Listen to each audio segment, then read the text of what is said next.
La fractura milenaria. Según muestras arqueológicas, las primeras culturas del Neolítico europeo, a pesar de formar poblaciones de miles de habitantes y estar asentadas en sitios vulnerables como las vegas de los ríos y valles, estos carecían de muros defensivos. Es más, no existen rastros de guerra ni invasiones durante periodos que superan casi los 2000 años. Y aunque conocían la metalurgia para realizar diferentes instrumentos y orfebrería neolítica, no la aplicaban para fabricar armas de ningún tipo. Ellos convivían en armonía, fuera de la conciencia de la dualidad de la cual hoy nosotros vivimos. Su conciencia estaba conectada con la naturaleza, los animales y el universo. Su conciencia no hacía separación entre la energía femenina y la energía masculina como algo de mayor o menor importancia. Asimismo, no poseían una jerarquía en el orden social ni espiritual. Hombre y mujer eran considerados iguales y asimismo la divinidad era concebida como una diosa y no como un dios. La sincronicidad entre el ciclo femenino y el de la luna revelaba la conexión entre la mujer y lo divino. Durante su ciclo, la mujer albergaba el misterio de la vida dentro de su cuerpo y puede generar vida y asegurar el futuro de su pueblo, lo que equivale a decir que cada mujer posee los poderes propios del universo, dar la vida, sustentarla y crearla en unión a lo masculino. La imagen de la araña encerraba un simbolismo similar. Del mismo modo en que ésta teje su tela desde el interior de su cuerpo, la diosa araña crea la red del espacio y el tiempo. Es ella quien proporciona estructura y vida a toda la creación, y al mismo tiempo quien conoce cada una de las vibraciones que se producen en aquel tejido. Es la dama de la red, la tejedora de los hilos de la vida, con los que luego se crean los patrones y la textura que todos los seres vivos en el universo compartimos. Con el paso del tiempo, la humanidad asoció a las diosas con las artes de hilar y de tejer. Las convirtió no solo en sus protectoras, sino que también en las representantes del hilado de la vida y la muerte. La diosa creaba la trama de un individuo a partir de las fibras de la vida. La madre tejía el tapiz de la experiencia. El tiempo cortaba los hilos y por último la diosa oscura deshacía el tejido hasta llegar hasta las fibras que lo conformaban para empezar a hilar otra vez. El principio masculino en la naturaleza, por otro lado, podría definirse a través del lenguaje simbólico como la energía catalizadora que genera la chispa que enciende el fuego sagrado de la vida. En las cosmovisiones indígenas, este principio creador es tradicionalmente representado por el sol, y más concretamente por la energía que este astro irradia sobre la tierra, como un poder vivificador imprescindible que fructifica cualquier forma de vida. Dicho poder vivificador alcanzaba su máxima expresión durante las tormentas, en las que los relámpagos, como símbolos fálicos celestes, representaban la energía masculina del Padre Cielo, descendiendo sobre el cuerpo de la Madre Tierra, penetrándola y alimentándola con su intensa energía. Nuestros hermanos ancestros expresaron además en su arte colorido y naturalista un profundo respeto por la naturaleza y por ellos mismos. No se ha encontrado absolutamente ningún motivo militar o de carácter violento en su arte. Todos estos indicios permiten suponer el carácter pacífico que tenían aquellos primeros humanos de la Europa neolítica. Asimismo, son conocidos los casos de muchas culturas indígenas que en su lenguaje no existen palabras para atacar, denigrar, humillar o garabatear a nada ni a nadie, Tal es el caso de los Rapa Nui, donde no existen garabatos u ofensas en todo su idioma. En aquellas primeras ciudades europeas, algunas de hasta 20.000 habitantes, y de las que nada dicen nuestros libros de historia, no hay indicios de jerarquización alguna en el orden social, ni de castas sociales, o de diferenciación en la forma en cómo se organizaban socialmente, lo que muestra una forma de concebir la sociedad de forma igualitaria, independiente de rol, edad o sexo que se tenga. Asimismo, en los yacimientos se ha constatado una uniformidad en las construcciones de las casas sin destacar unas por sobre otras. Tampoco hay indicios de jerarquización en las tumbas, pues no se ha encontrado ningún sepulcro más trabajado o elaborado que otro, teniendo además idéntica importancia tanto el del hombre como el de la mujer. El ocaso de las culturas de la vieja Europa puede determinarse cronológicamente con bastante exactitud, gracias a los estratos arqueológicos de los yacimientos. A partir del 4000 a.C. y durante una transición de más de 3000 años, comienzan a aparecer en algunos asentamientos por primera vez los muros defensivos y las casas quemadas, así como los primeros rastros de guerras e invasiones, conocidas hoy como invasiones indoeuropeas. Además comienza a desaparecer el arte colorido y naturalista y se comienza a sustituir por otro en el que comienzan a predominar las figuras de guerreros y batallas.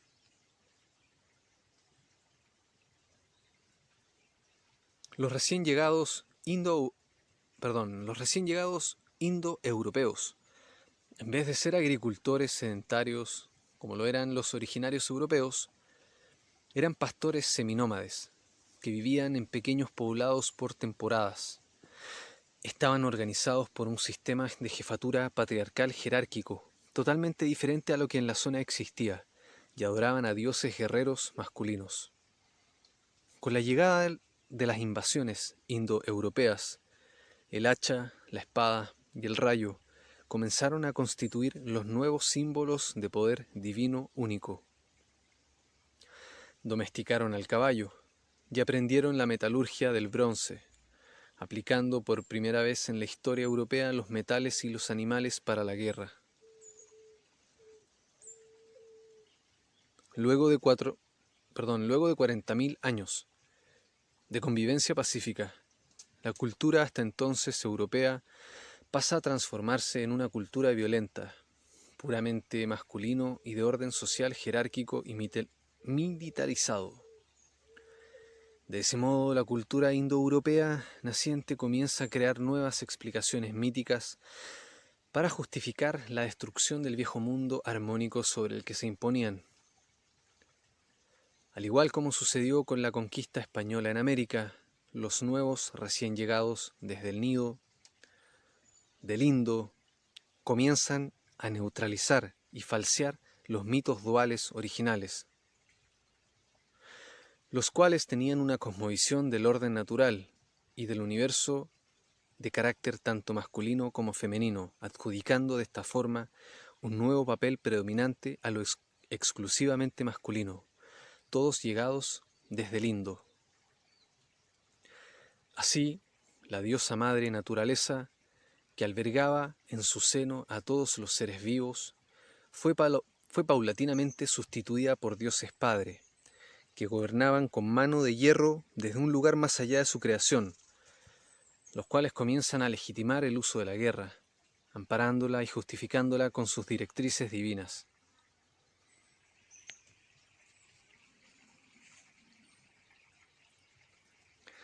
A partir de entonces, la naturaleza comienza a ser concebida como algo externo al ser humano, y que había sido puesto por el Creador para ser dominada y modificada, creando de este modo los arquetipos mentales antropocéntricos en los que aún hasta hoy se sustenta la civilización occidental, y que le han permitido devastar el mundo a su antojo, bajo la justificación arquetípica e ideológica histórica de la naturaleza al servicio y función del hombre. La profunda desconexión que la humanidad globalizada tiene hoy con la mujer, el corazón, la compasión, la naturaleza de lo mágico y lo invisible, todo es producto de la misma desconexión. Antes de este suceso, los pueblos originarios y aún muchos indígenas vigentes, pero de los cuales su cultura y tradiciones no se expandieron más allá de sus límites geográficos, al precisamente no ser guerreros ni acumuladores de riquezas, están precisamente conectados a esa fuente de carácter femenino de profundo respeto por la tierra, conectados a la mujer, a la naturaleza, al amor, la compasión, los animales, los espíritus y la tierra.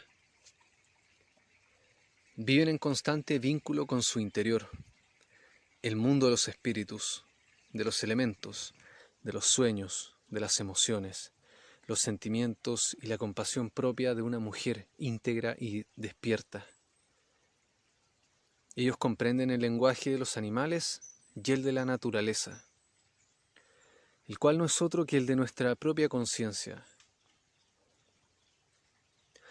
Si bien la desconexión y la fractura ocurrió en nuestra historia, ello no nos libera de la responsabilidad de traerla al lugar que le corresponde y devolverla al lugar sagrado que siempre ha tenido, pero ahora de forma consciente, pura, y haciéndola partícipe de toda nuestra historia, sembrando juntos, sin control ni subyugamiento, sin humillación, sin ver en la mujer y en nuestra propia energía femenina sagrada, tanto hombres como mujeres, debilidad alguna, y comenzar a ver la verdadera fuerza que reside en ella, así como la de nuestra energía fuego masculino. El principio base de todo desarrollo humano se debe encontrar en el no generar sufrimiento alguno a ningún tipo de especie, así como en el impedir cualquier tipo de actividad que genere destrucción a toda forma de vida existente en la Tierra, sin permitir la justificación racional o argumentativa de ninguna clase.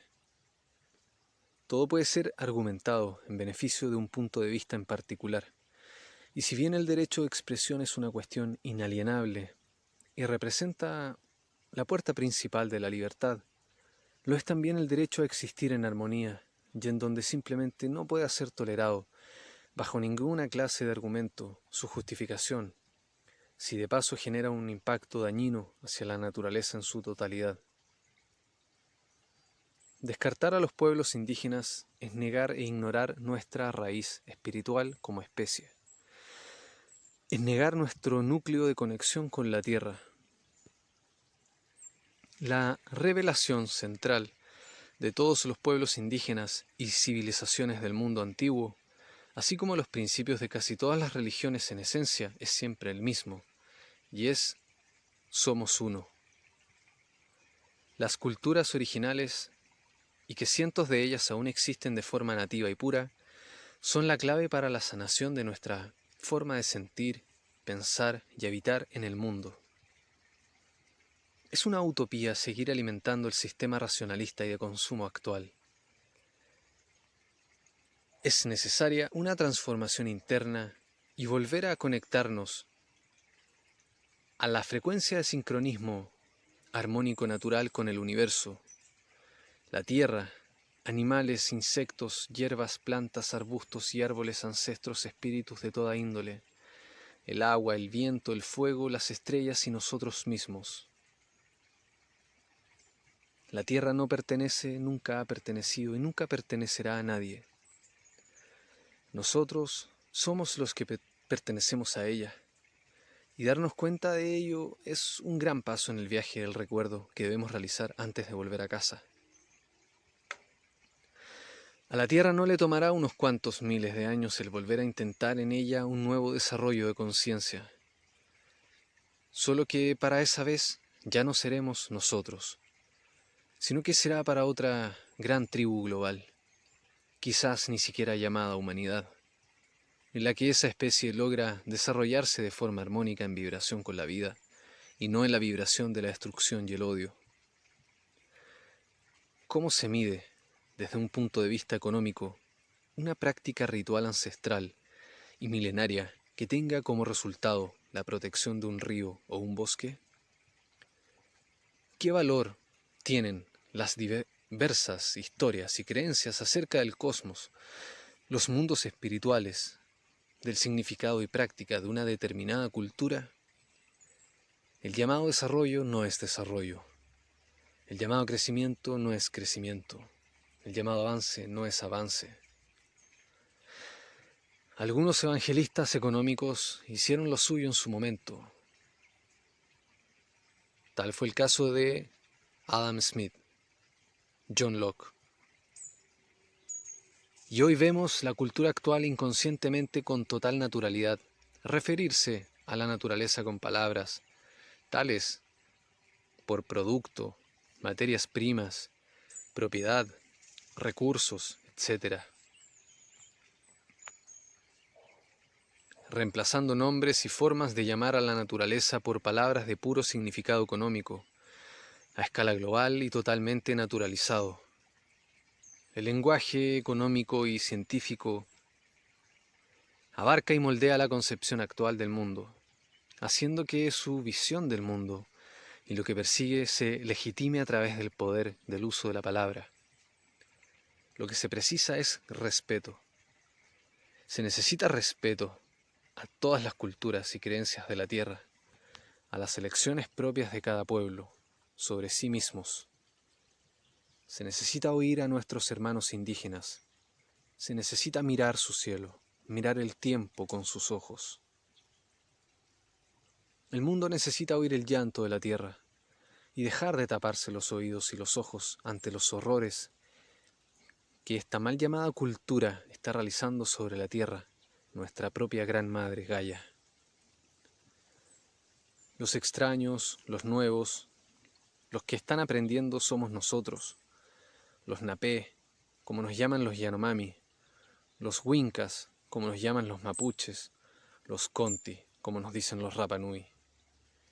Y así cada pueblo denomina nuestra cultura de un modo diferente, pero que sin embargo en todas ellas existe un denominador común en la forma en cómo nos miran. Nos miran con ternura, como ignorantes y a la vez como niños peligrosos, por haber sido criados lejos de la tierra, con dioses científicos y económicos, creados culturalmente desde la base de la mente y no desde el corazón. En este último sentido, y según coinciden en afirmar las culturas indígenas de todos los continentes, solo un cambio que implique una vuelta a los valores sagrados de las cosmovisiones primitivas, así como una oposición consciente al denominado progreso occidental, podrá frenar la maquinaria de dolor y muerte que ya llevamos demasiado tiempo padeciendo sobre nuestro planeta. El evento que ocurre hace más de 5.000 años en Europa viene a romper una tradición y paradigma de convivencia armónica con la naturaleza, al superponer una visión únicamente masculina de la realidad por sobre la unión femenino-masculino que hasta entonces existía durante más de 40.000 años de forma armónica con el ser humano. Además, no es propiamente la visión de la energía masculina iluminada, sino que es precisamente la de una energía masculina limitada, sesgada y oscurecida por la falta de amor, y movilizada por el deseo, la posesión y el control de todo lo femenino. La energía masculina en luz, la verdadera esencia positiva de nuestra energía masculina, el fuego y el viento, la conexión con los animales y los espíritus, es precisamente la que en conjunto con la conexión con la energía femenina, la que permite el correcto devenir de la existencia en armonía humana, y es la que provoca la perfecta danza de los opuestos, como un solo gran espíritu, una sola gran conciencia. Esta es la conciencia indígena. De esto la cultura desarrollada por el hombre blanco se ha alejado. Esto establece la primera gran hemorragia, la fractura milenaria, para todo lo que hoy nos aqueja como cultura moderna. Nuestra separación vital con el principio femenino y por ende con la cultura y la naturaleza de toda cultura globalizada actual, y principalmente para la de Occidente, tienen su origen en este momento histórico específico.